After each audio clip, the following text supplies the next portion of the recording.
اب میں کچھ باتیں حضرت امیر معاویہ کے بارے میں کہنا چاہتا ہوں، اس لیے کہ وہاں اس میں نے حضرت معاویہ کے بارے میں یہ تو بہت شدت کے ساتھ کہا تھا، اور میں اب بھی اس پر قائم ہوں اور پوری طریقے سے قائم ہوں۔ میرا مستقل موقف یہی ہے کہ حضرت معاویہ رضی اللہ تعالیٰ عنہ کے دور خلافت کو ہم خلافت راشدہ میں شامل نہیں سمجھتے، اہل سنت میں سے کوئی بھی نہیں سمجھتا، لیکن اس کے ساتھ میں نے حضرت امیر معاویہ کے کچھ مناقب بھی بیان کیے تھے تاکہ پلڑا جو ہے ترازو کا اس کے دونوں پلڑے سامنے آ جائیں۔ لیکن یہ کہ وہ حصہ میرے اس بیان کا نکال دیا گیا، ختم کر دیا گیا۔ یہ میں نہیں جانتا کہ اس میں کیا مصلحت دیکھی گئی ہے، اس میں تو کسی کے لیے کوئی معاملہ ایسا نہیں تھا کسی کے جذبات کو جو ہے وہ ٹھیس پہنچانے والا، کیونکہ میں نے کہا وہ خلیفہ راشد نہیں تھے، صاف میں نے کہا، بلکہ وہ دور ملوکیت کا آغاز ان سے ہو گیا ہے۔ بلکہ جب ایک صاحب نے یہ کہا کہ کربلا کے بعد سے دور ملوکیت آ رہی تھی، تو میں نے کہا نہیں جناب، دور ملوکیت تو 20 سال پہلے پوری ہو چکی تھی، شروع ہو چکی تھی۔ حضرت امیر معاویہ کے بھی 20 سال جو ہے وہ دور ملوکیت میں شمار ہوتے ہیں۔ انہیں کسری العرب بھی کہا گیا، عرب کے کسریٰ، جو شہنشاہ ایران کا خطاب تھا، حضرت معاویہ رضی اللہ تعالیٰ عنہ کو کسری العرب کہا گیا، عرب کا کسریٰ یہ۔ لیکن دوسری طرف یہ ہے کہ وہ صحابی رسول ہے رضی اللہ تعالیٰ، حضور کے برادر نسبتی بھی ہیں، حضور کے سالے ہیں، ان کی ہمشیرہ ام حبیبہ حضور کی زوجہ محترمہ ہیں، ام المومنین ہیں، ام حبیبہ رضی اللہ تعالیٰ عنہ۔ پھر کس قدر معتمد علیہ تھے حضور کے کہ کاتبان وحی میں شامل تھے، وحی کی کتابت کرنے والے چند لوگ تھے جنہیں کہ حضور کہتے تھے کہ اب یہ آیت لکھ لو، ان میں سے ایک امیر معاویہ بھی رضی اللہ تعالیٰ۔ تو بڑے توازن کی ضرورت ہے۔ دیکھیے صحابہ کرام کا جہاں تک تعلق ہے، اہل سنت کا موقف یہ ہے کہ صحابہ تو کلہم عدول، صحابہ سب کے سب نیک نیت ہیں، اور ان کی روایت جو ہے قبول کی جائے گی، رد نہیں کی جائے گی، ان پر کوئی جرح و تعدیل نہیں ہوگی، اس لیے کہ ان کا تزکیہ محمد رسول اللہ صلی اللہ علیہ وسلم نے کیا تھا۔ لہٰذا یہ تو ہو سکتا ہے کہ کسی صحابی سے کوئی خطا ہو جائے، لیکن وہ خطا اجتہادی ہوگی، نیت کی خطا نہیں ہوگی، نیت کی غلطی نہیں ہوگی۔ اگر کسی صحابی کی نیت پر حملہ کیا جائے تو یہ اصل میں طعن ہے، حملہ ہے حضور پر کہ وہ تربیت دے نہیں سکے اپنے ساتھیوں کو، معاذ اللہ ثم معاذ اللہ ثم معاذ اللہ، وہ تزکیہ کر ہی نہیں سکے۔ 3 جگہ جو قرآن میں آیا ہے یتلو علیہم آیاتہ ویزکیہم، تو کیا تزکیہ کیا؟ اگر ان کے قریب ترین ساتھی جو تھے، اگر ان کے اندر بھی بدنیتی تھی اور دنیا کی طلب تھی اور دنیا کے اندر اقتدار حاصل کرنے کا جذبہ تھا، تو پھر کیا تزکیہ کیا؟ معاذ اللہ ثم معاذ اللہ۔ لہذا صحابہ سب کے سب عدول ہیں، اور ان سے اختلاف ممکن ہے، لیکن ان کی نیت پر حملہ نہیں ہو سکتا۔ تو حضرت امیر معاویہ کی شخصیت ایک چیز ہے، آپ کا دور خلافت دوسری چیز ہے۔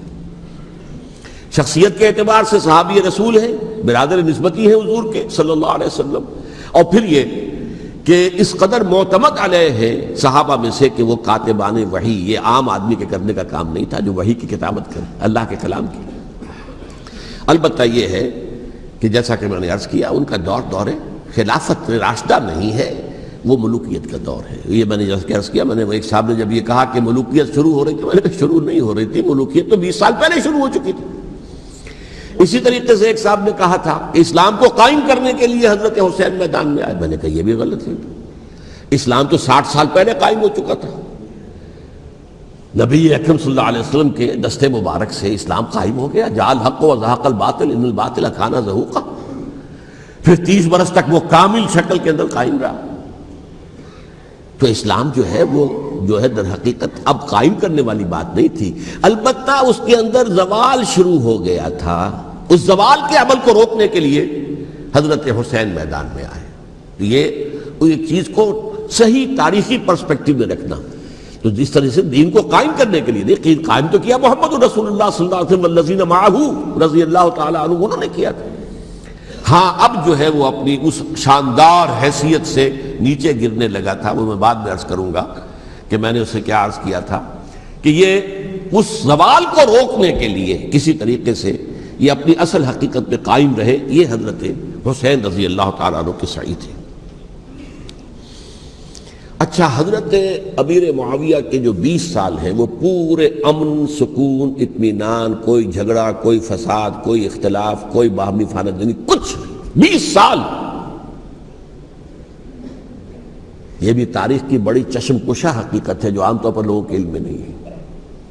سبائی بھی دبکے رہے. حضرت امیر معاویہ کی حکومت اتنی مضبوط تھی, کنٹرول, کہ ان کو کچھ سر اٹھانے کا موقع نہیں ملا.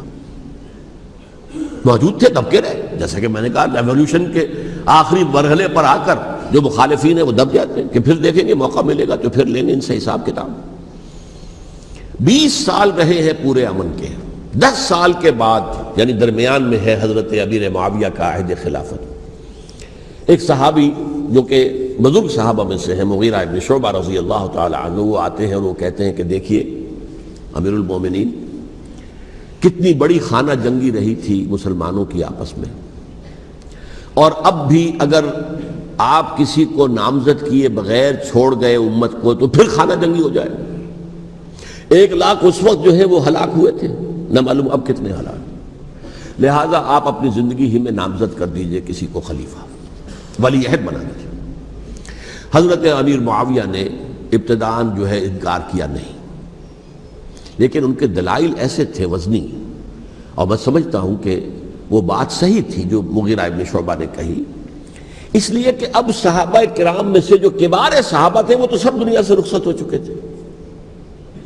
اب تو یا صغار صحابہ رہ گئے تھے جو حضور کے زمانے میں بچے تھے, حضرت حسن, حضرت حسین, عبداللہ ابن زبیر, یہ بچے تھے نا, یا تو وہ تھے, اور یا بالکل نو مسلم تھے. اور نو مسلموں میں بڑی تعداد وہ تھی جو ایرانیوں کی تھی, شامیوں کی تھی, ادھر کی تھی. تو ان کو تو ظاہر بات ہے کہ تربیت نبوی سے کیا خلافت راشدہ سے بھی اکثر و بیشتر کو کوئی حصہ ملا ہی نہیں. تو اس صورت میں اب وہ اعلیٰ ترین معیار پر حکومت کے نظام کو قائم کرنا ممکن نہیں ہے. کوئی قبائلی عصبیت جب تک حکومت کی پشت پر نہیں ہوگی, حکومت مستحکم نہیں ہوگی. یہ گویا کہ ایک جس کو کہتے ہیں کہ حقیقت بینی, واقعیت پسندی, ایک آئیڈیلزم ہے اور ایک ریئلزم ہے کہ آپ فیکٹس آن دی گراؤنڈ کو غور کریں, سوچیں اس کے اوپر اور پھر کوئی فیصلہ کریں. اس اعتبار سے پھر حضرت امیر معاویہ نے بات مان لی اور بیعت لے لی لوگوں سے حضرت یزید کے لیے کہ یہ خلیفہ ہوں گے میرے بعد. اس کو ولی عہدی کہتے ہیں. اچھا, اس وقت 5 افراد ایسے تھے کہ جنہوں نے اس سے اختلاف کیا. یہ بات بہت اہم ہے. میرا کتابچہ ہے سانحہ کربلا, اس کے کچھ نسخے آج یہاں ہوں گے, آپ لوگ پڑھیے اسے غور سے اور پھیلائیے تاکہ حقیقت سامنے آئے. 5 افراد کون تھے جو ہونے چاہیے؟ ابو بکر فوت ہو گئے, ان کے بیٹے عبد الرحمن ابن ابی بکر. عمر فوت ہو گئے, ان کے بیٹے عبداللہ ابن عمر. عباس فوت ہو گئے, ان کے بیٹے عبداللہ ابن عباس. زبیر فوت ہو گئے, ان کے بیٹے عبداللہ ابن زبیر. اور حضرت حسن جو ہے ان کا انتقال ہو چکا تھا, حضرت علی کے بیٹے حضرت حسین رضی اللہ تعالی عنہ اجمعین.